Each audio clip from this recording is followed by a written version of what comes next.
What is Filecoin? How does it work? And how is it like Air BNB? All that and more today on Coin Talk.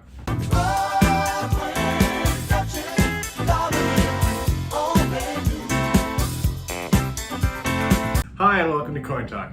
Today we're going to continue our discussion on coins that aren't necessarily currencies, but rather opportunities for business that go beyond simple trade. Today we're going to be talking about Filecoin. Now, what is Filecoin? It's actually a service in which you can rent out unused space on your computer hard drive to strangers who need space to save their data. It is a service that would replace the need for a cloud service like Google, AWS, or Akamai. Instead of paying an exorbitant amount to store your information on Amazon's cloud, you can simply store it on somebody else's device and be charged a nominal fee. Similarly, if you have a couple gigs of unused space on your hard drive, then first, you're definitely not a video producer, and secondly, you could make some money for yourself. You have space that you don't need, and you can charge someone else a fee to use it. Sounds great, right? But it doesn't sound great. There are a few major concerns that I can see with this type of data storing. Like, hey, if I have information that's confidential or private at the very least, why would I want that on someone else's computer? Or even that, several strangers' computers? And what stops those people from just taking your information and copying it, and then disseminating it and selling it? Isn't this just a perfect setup for a major data leak? Well, okay, so let's break down exactly how Filecoin works to figure out the answer for ourselves. As I stated before, Filecoin is really a service, but one that is decentralized and operated by its users and freelance providers. But who are these providers? Who makes the space? Those would be the miners. We've discussed Bitcoin mining in other videos, so if you don't know what that is, go watch my video on Bitcoin mining over here. Now, since Filecoin isn't a direct currency per se, the miners are not rewarded just with Filecoin. They also get to become providers for this free space.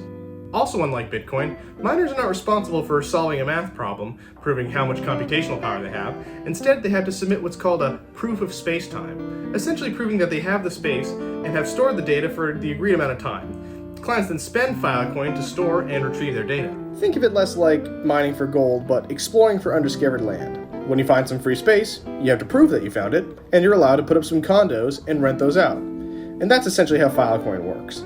Alright, for the big question. How do we know that this person actually did store the data? Is there a way to audit them for this information? No. Not necessarily, I should say. So how do we even know the data is being stored? Well, in addition to submitting a proof of space-time, the miners also have to submit a proof of replication, proving that they replicated exactly the data that you wanted to be stored. So in effect, the miner storing the data has to prove that they have the space and that they have the data. And this can be seen on anyone's blockchain, much like any currency transaction that could be seen on any other blockchain ledger. Look, I'm sure for those of you who are still skeptical, this probably won't be enough to convince you that your data would be safe, and I can't in good conscience tell you that a system in which your personal data is on someone else's personal device doesn't inherently leave you more open to a data leak than, say, storing your information on Apple or Amazon's cloud. That all being said though, if you have any data that is sensitive or could be damaging to your company or person if disseminated, maybe you should invest in a storage solution outside of Filecoin or even cloud storage. But hey, if you need data stored that isn't super sensitive and you don't have the cash to pay Amazon, Google, or Apple, or if you have the space on your computer and you'd like to rent it out, maybe check it out yourself. Well, that's all the time we have for today. What do you think? Would you feel comfortable using Filecoin as a provider or as a customer? Let us know in the comment section below. Until then, head on over to BitPush News for all the latest in crypto. Be sure to like and subscribe so you don't miss the next episode, and we'll see you next time on Coin Talk.